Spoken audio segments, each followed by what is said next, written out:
जमलं नाही जमलं ते मागून बायकी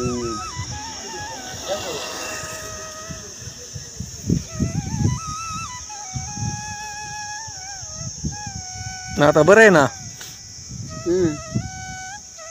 आता बरं आहे ना काय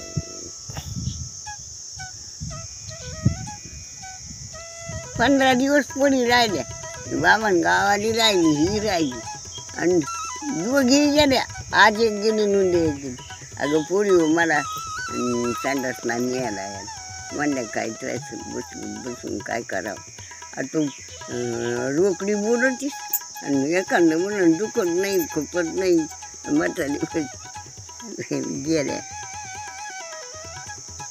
वय किती झालं तुमचं? 100च पुढे झालं. मग 100 वर्ष कशाने केली ते केंद्रावर नव्हते गेले का केंद्रावरनं गाणं मांडलेली ना मी आपलं परभुरावच्या मठात या रंग आहे का सोन्या बापूचा आणि त्याच्या पोरांनी नगरचे साहेब आणले होते. ते म्हणले जुनं पंचमीचं गाणं कोणाला येतं आहे म्हणले गोमण्याच्या आणसाबाईला आणि मग मला मठात म्हणलेली तेव्हाच मग 100 वर्ष त्यांनी किती पेपर केले ते त्यांनी साऱ्या दुनियात गेले. त्या नगरच्या साहेबनं